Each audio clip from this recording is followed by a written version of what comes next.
So apparently, the young global leader from the World Economic Forum and the other half of his cabinet that has been penetrated by Klaus Schwab of the World Economic Forum. There's a video. We're gonna go through it, and he basically announces that they are banning the sale, importation, and transfer of all handguns in Canada. And so, in other words, he's putting a cap on. He says, everybody that's already got a gun, you're good. But typically, they institute that, and then it's a year or two from now, they'll be going, oh, now we got a mandatory gun buyback. It's going to keep everybody safe. And so, what's happening is we're going to watch this video clip. We're introducing legislation to implement a national freeze on handgun ownership. What this means is that it will no longer be possible to buy, sell, transfer, or import handguns anywhere in Canada. In other words, we're capping the market for handguns. Man, that's just brutal to watch that. And so you see, that was Canada. So it's just interesting that you have Canada banning, in essence, banning handguns, probably confiscation soon after. You got this guy in Chile, and now we had this shooting recently at the school, and all the proposals that they're proposing would not have prevented this particular shooting.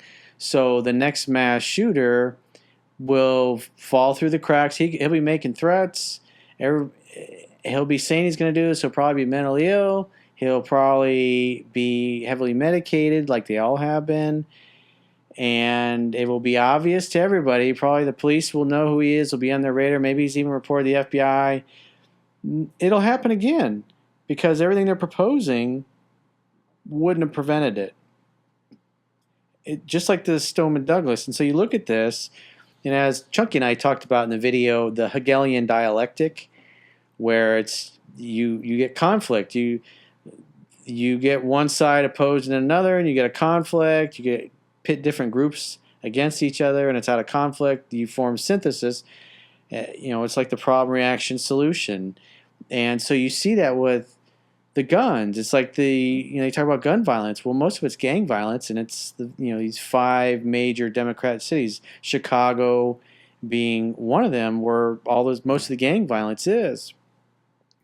And so what it does, it just keeps a lot of statistics of people getting shot and mass shootings. Because what's happening is you can see video, and I've shared it in my Twitter, of people rolling up 3 or 4 cars, and then they got rival gang members on the street with their kids, their families, and they just you get like 10 dudes jump out of the cars and just start blasting away with pistols or sometimes rifles.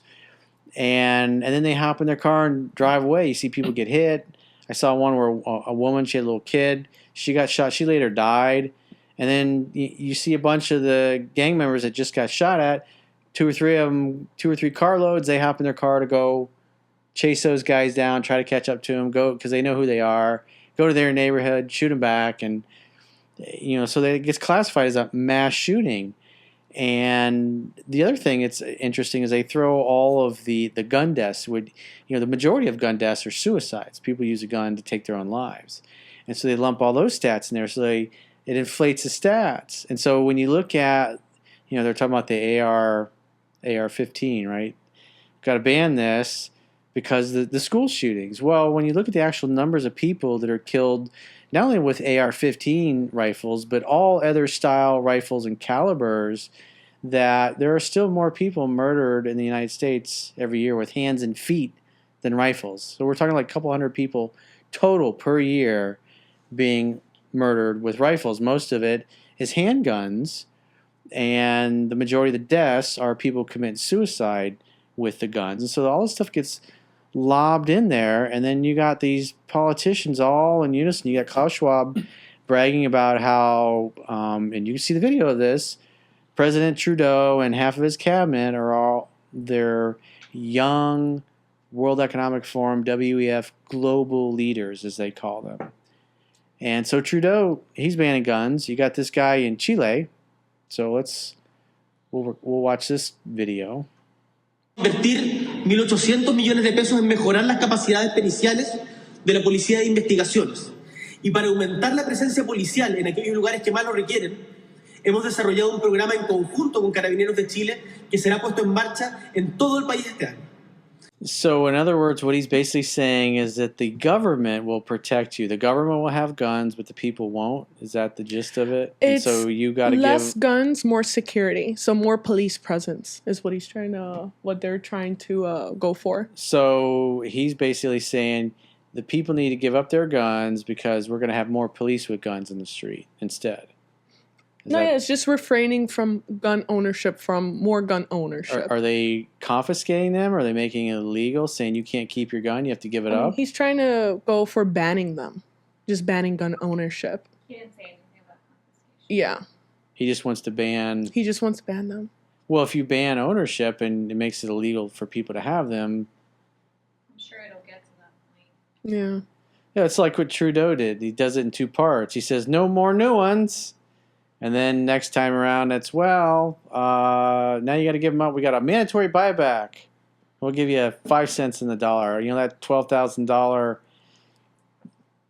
AR-15 style rifle you got with your lasers and your rail scales and your suppressor and your nice $2,000 sights and mounts. You're just going to sell that back to the government for pennies on the dollar. But it sounds to me like if they just give up a little freedom, they'll be more secure. Yeah, I think it was Benjamin Franklin said, people who give up a little bit of freedom to get security will Deserve neither and lose both. They'll lose their freedom and their security. So here's all these guys, it's just amazing to me in unison. They want to have a monopoly on force. The government's going to protect you. And then when you look at the shooting that happened,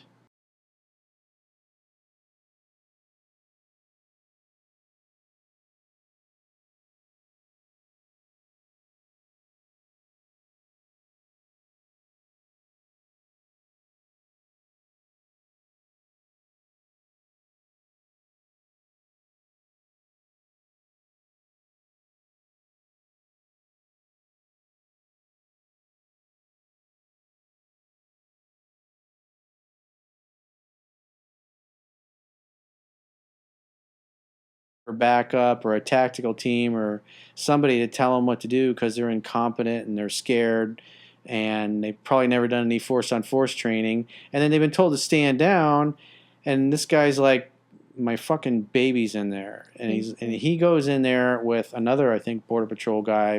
I don't know if it was a dude standing next to him or not, but bottom line is he was told, you need to stand down. We're told to stand down. He's like, fuck you.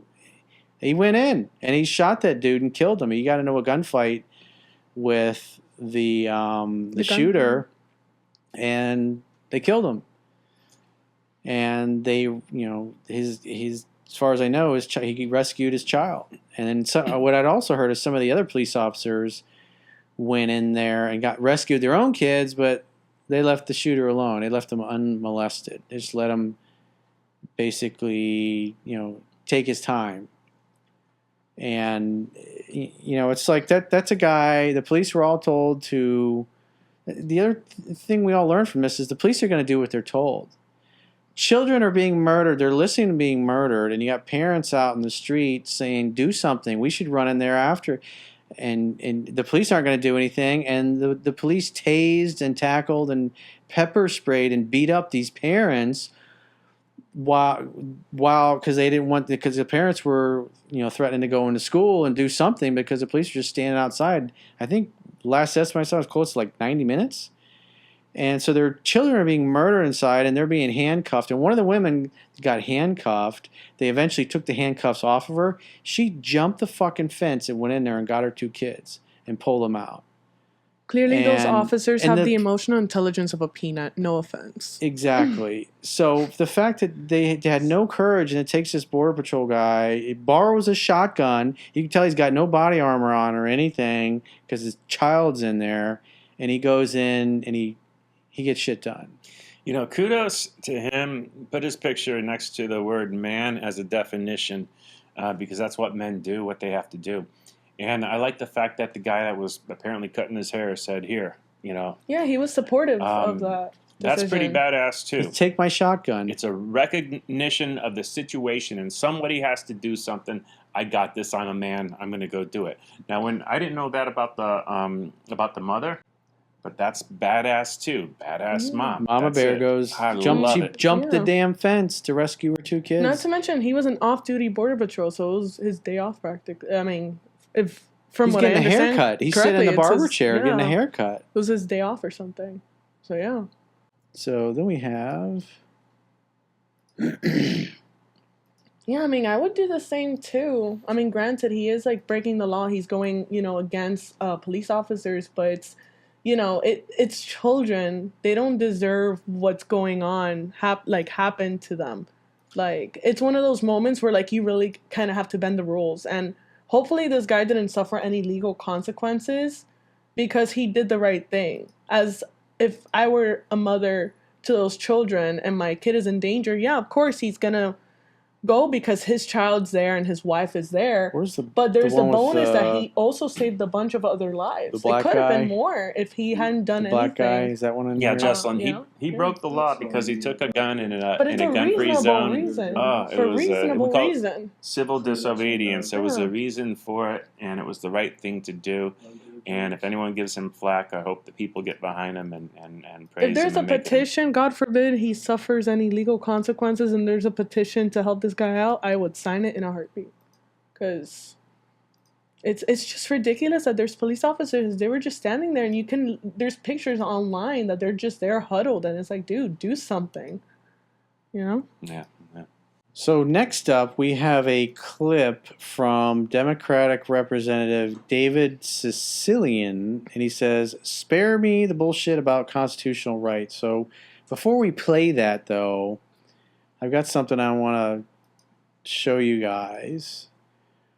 And it's on the Second Amendment of the Constitution. It's something that George Washington said, but I'll get to that. So the Second Amendment says, "A well-regulated militia being necessary to the security of a free state, the right of the people to keep and bear arms shall not be infringed." So it says the right of the people to keep and bear arms shall not be infringed. It didn't say the right of the government to keep and bear arms shall not be infringed. And if you ask, like, who are the militia? One of the founding fathers said the militia are, in fact, the people themselves. And another founding father said the whole body of the American people are to be armed. And the way the law reads is all able-bodied males who are capable of bearing arms from 17 to 45, this is the actual statute, all men 17 to 45 are in essence supposed to be ready for militia duty. So if the state calls you up for militia duty, for state militia duty to defend your particular state where you live from either insurrection or some outside invader, then just like they did in colonial times, the idea was that you're going to take your pistol, your rifle. Back then it's like, the muskets and the little flint pistol. They had, I think it was the puckle gun, if I'm not mistaken. They did have machine guns back then. I think there were 2 or 3 different variants that they had that were actually, they were machine guns, but they were very expensive.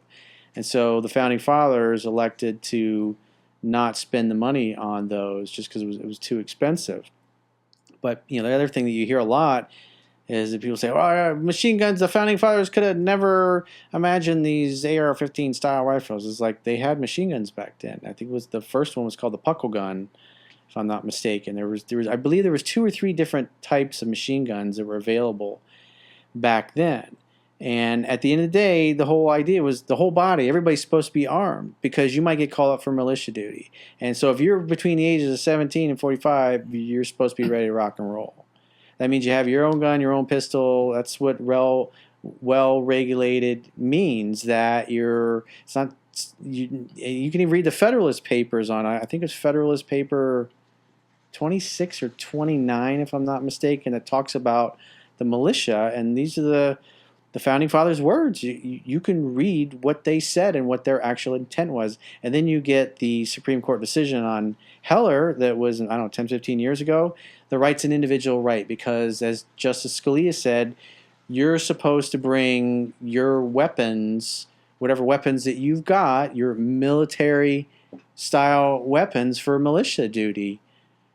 And you're supposed to be ready to go. And so George Washington said, a free people ought not only be armed and disciplined, but they should have sufficient arms and ammunition to maintain a status of independence from any who might attempt to abuse them, which would include their own government. And that was George Washington, the guy who was our general that led us during the Revolutionary War and was our first president, served 2 presidential terms with distinction and honor. Their intent, when you read their writings and you read the law, it says the right of the people to keep and bear arms shall not be infringed. All males capable of bearing arms from 1745 is the actual statute. That's what the law says. This implies that also as the opposition's technology, gun technology improves, the people's should as well. Because if the purpose is to, Americans are the equals of their government.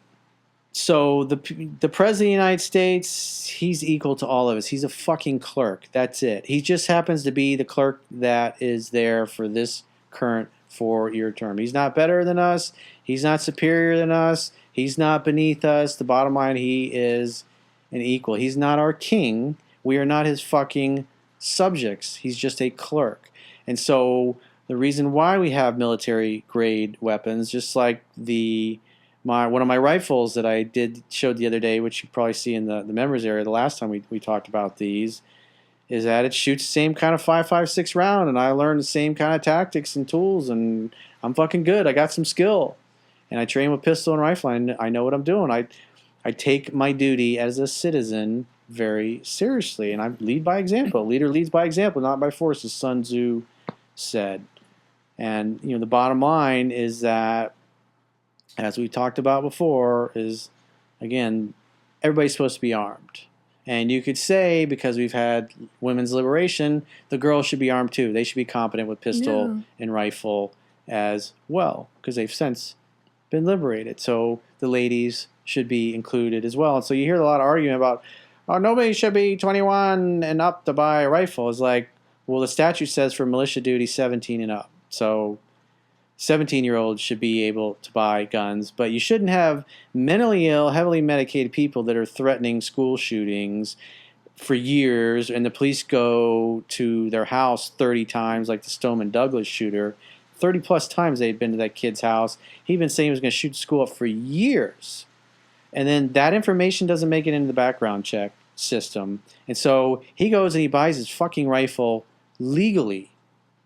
But it was an Obama-era law that says we don't want to ruin people's lives. And so when they turn 18, their records are expunged and they get a clean slate. And so this kid is heavily medicated, mentally ill, threatening to murder people at the school for years. And then he goes and does it. And then you got the sheriff, Scott Israel at the time, of Broward, going, it's the AR-15 is the problem. No, they it's the people behind it. The information was there. They could have easily put it in the background check system and said, these threats were made, and then so when it gets run, denied, he ain't buying, no gun. And then you look at the law, the changes to laws. It's got to close the gun show loophole. We got to ban these guns. The stuff that they want to do would not have stopped that guy from getting a gun because he passed his background check. And if he couldn't have gotten a rifle, he would have bought a pistol. And at the end of the day, these problems, just like the crime in New York, is allowed to fester because it continues to justify the politicians going, we got this gun violence, we got to do something about it, we got to just ban these guns. That's what they want to do. The elite want the people disarmed. The whole body of the American people are supposed to be armed. That was the founding fathers' words. It's in their writings. You can read it. They're in the Federalist Papers. It's in the Second Amendment. These are all historical public record that anybody can examine for themselves. This was their intent. It was very clear. It wasn't for fucking duck hunting or shooting deer or anything. You're an equal of your government, and therefore, yeah, you get military-grade rifles. They even had cannons back then.